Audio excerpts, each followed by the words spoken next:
Mark, and I'd like to welcome you all back to another episode of My Wonderful Work History. So for episode 3, I'm going to be talking about a short work situation that I was in that would pretty much flow into what I would be doing for the next couple years.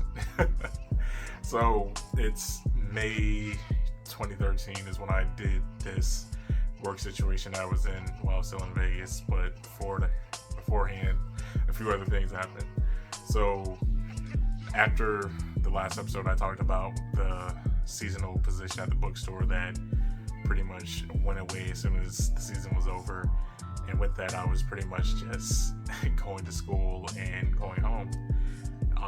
For months, it was just school, then home, school and home, and nothing really else. So it was just a A to B situation, which was definitely going to cause me to get a little bit stir crazy. I pretty much made it through 2 semesters at CSN and still was not feeling it. And at this point, my brother, he's getting ready to go off to college to play football in Ohio. I was getting to that point where I really didn't know what was going to happen other than school and going home. I was just at a point where it was just like, what else is there for me to do? So at this time, before my brother left off, my mom, she was working at the Bureau of Land Management at the time, and she pretty much told us that she was able to find a little work situation under the Bureau of Land Management to at least put some money in our pocket and for me to possibly see a career choice that I could do without even having to finishing out school. So the opportunity that she was able to get us was under the Wildland Fire Department. So with them, they're the fire department that obviously works under the federal government, but their focus is on the fires that affect nature and things like that. So they're usually the ones that handle the wildfires that you will see in like places like California, and the fires that you'll see when a car kind of goes off the road and things like that. So they're not the city fire, they're the government fire that tries to protect the land and things like that.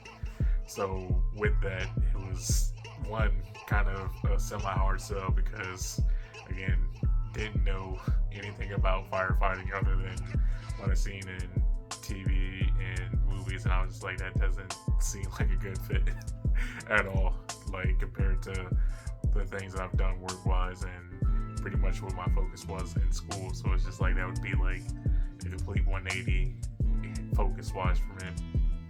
But the sell that kind of sealed it for me and my brother, at least to do the training, was that it was only 5 days and we were going to get a decent stipend of about a couple grand. So a couple grand was like 2 to 3 grand. So just like, yeah, 5 days shouldn't be too crazy as long as we weren't like actually going out to fight fires. So that wasn't the case at all. So with that, the fire class would start May 20th. I remember because I still have like a picture of the schedule and everything. So May 20th, it's like an hour drive outside of Vegas, and me and my brother are going off to this campsite, and it's this big auditorium type building, and it's kind of built like a log cabin since it was like out in the woods on like rocks and things like that, and it's a little bit of a forest, and the class had about a good 40, possibly a little bit under that, and it was like, I want to say 8 teachers who were all active members in the wildfire department, but they were all in different departments and different stations, but they were there for the training for 5 days. So first day, it's literally just us in the classroom, just going over procedures and rules and expectations and possible scenarios on what would happen while we were possible and future wildland firefighters. So first day, it makes it seem like it's easy, nothing crazy. So I was like, all right, this might be simple, quick, couple $2 grand I can get off by just sitting in the classroom, which I'm kind of used to as a college student. Second day, first half is pretty much the same thing. Just going over book work, more talking about situations, scenarios. But the second day is when they actually got us to go outside and we had to work as a group, like all the 30, 40 people, and we had to do a set amount of workouts. So it was push-ups, sit-ups, and pull-ups. And it was a couple thousand. So that was the thing. But they made it easy for us by making it to where it's just like, hey, everybody numbers count all together. So it's like, all right, that's workable, because the pull-ups and the push-ups were definitely not my thing. So the sit-ups was where I was most helpful at with the group. So day 2 was just the first change. Day 3 is when it was more of, all right, now we're starting to see what Wildland Fire was going to be about.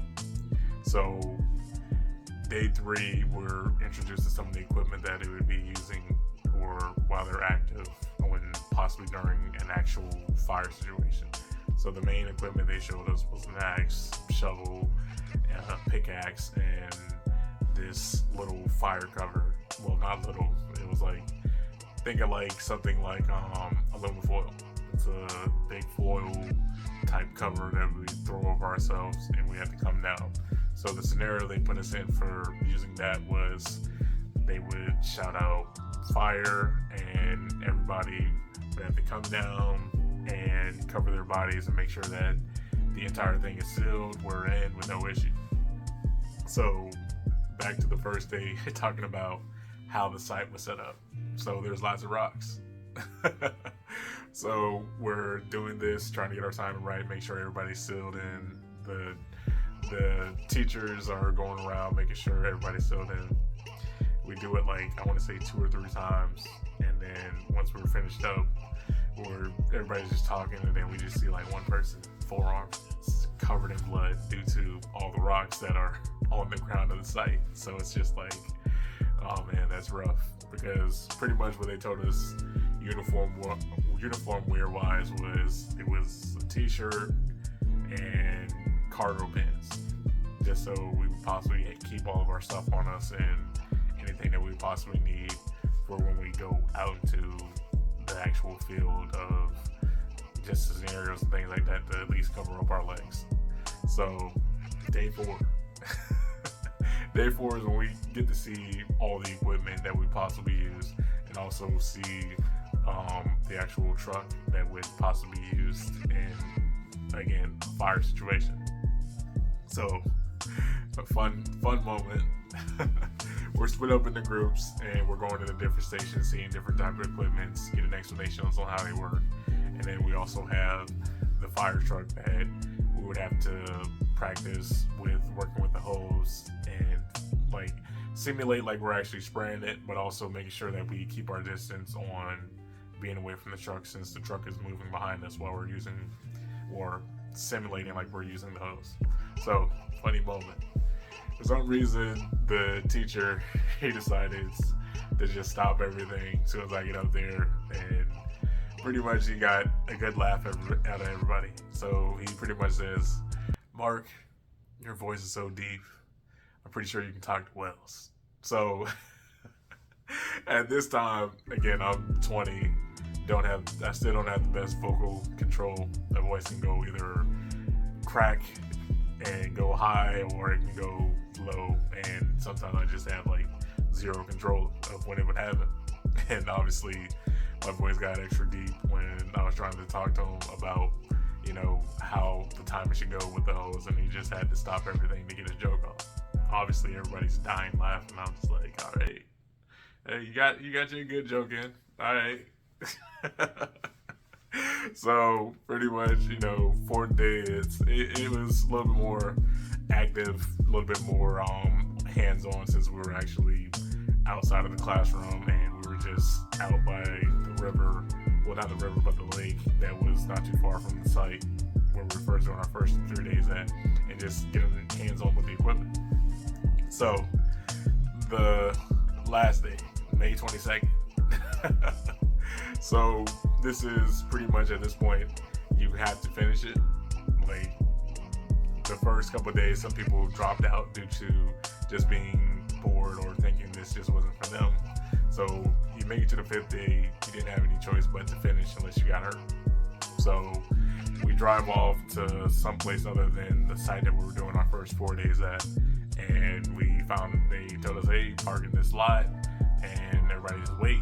They pulled up with like, I want to say 3 or 4 trucks. These are like huge trucks, and they just told everybody, hey, find one of the trucks to hop in the back of, and we're gonna be heading up a mountain, or at least to the campsite on a mountain.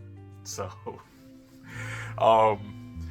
we are pretty much forced to like finish up, can't quit. And pretty much this last day was going to be us finishing, whether we got hurt or had no choice.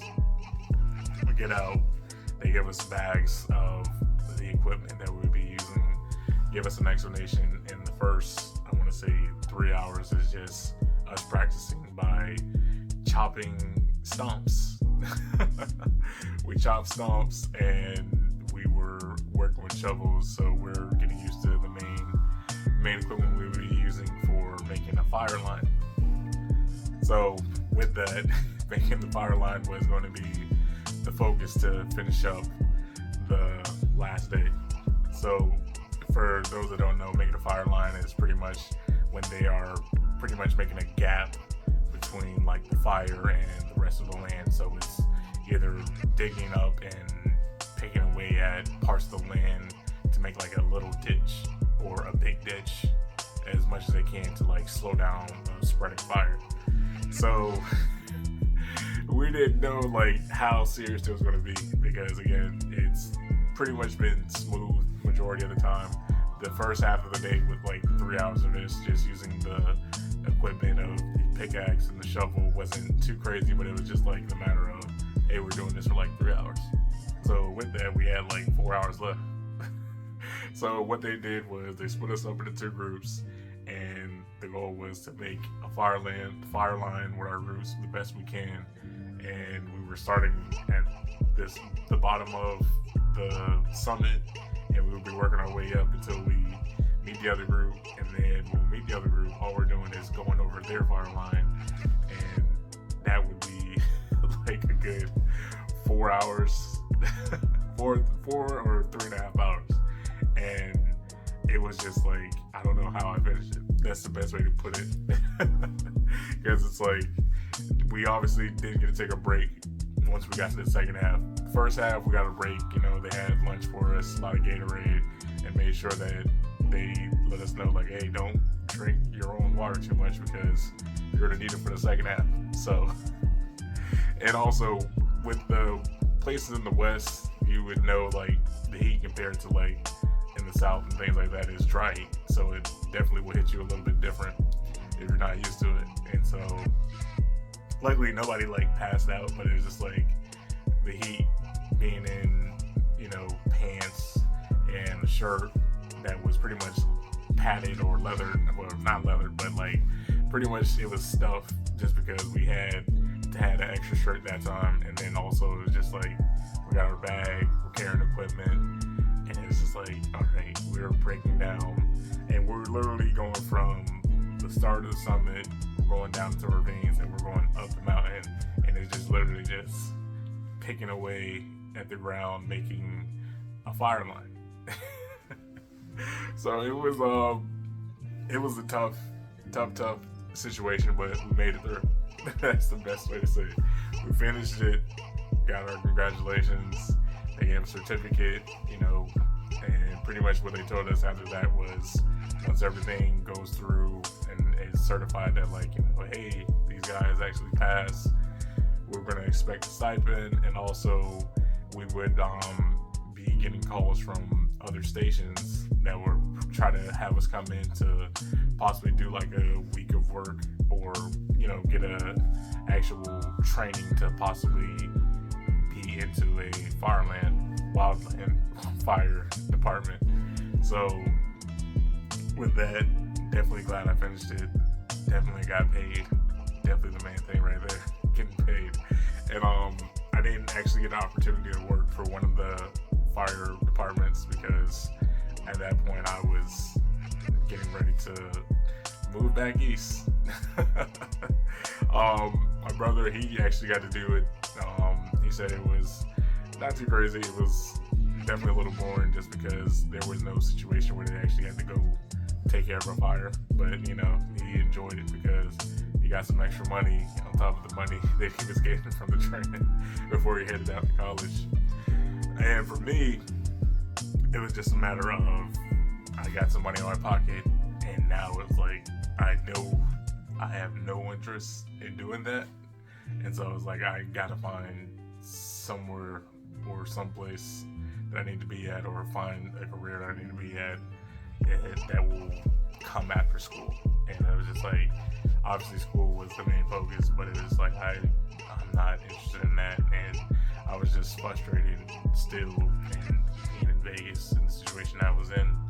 So after that, like a couple weeks after the training, kind of sit down, talk with my mom, let her know like, hey, I gotta go. I gotta get out to get some breathing room, get freedom, or do something. And so we had a long talk. She definitely understood where I was coming from, but she was just like, she didn't want to see me just running out into the wild to figure it out. So after our talk, which was definitely like close to a day, it was just like, all right, we met in the middle. And that's when I decided to go to Georgia, and that will be where the next work situation happened. And that definitely would be the most important one, and definitely one that I think circles around my head, like even to this day. So with that, I finished the episode with that. Hopefully you enjoyed it. Hopefully you'll stick around to see more episodes. And if you haven't already like followed or subscribed, you'll do that so you can make sure you're in the loop for the next episode. So again, hopefully you enjoyed. Thank you for coming. Yeah.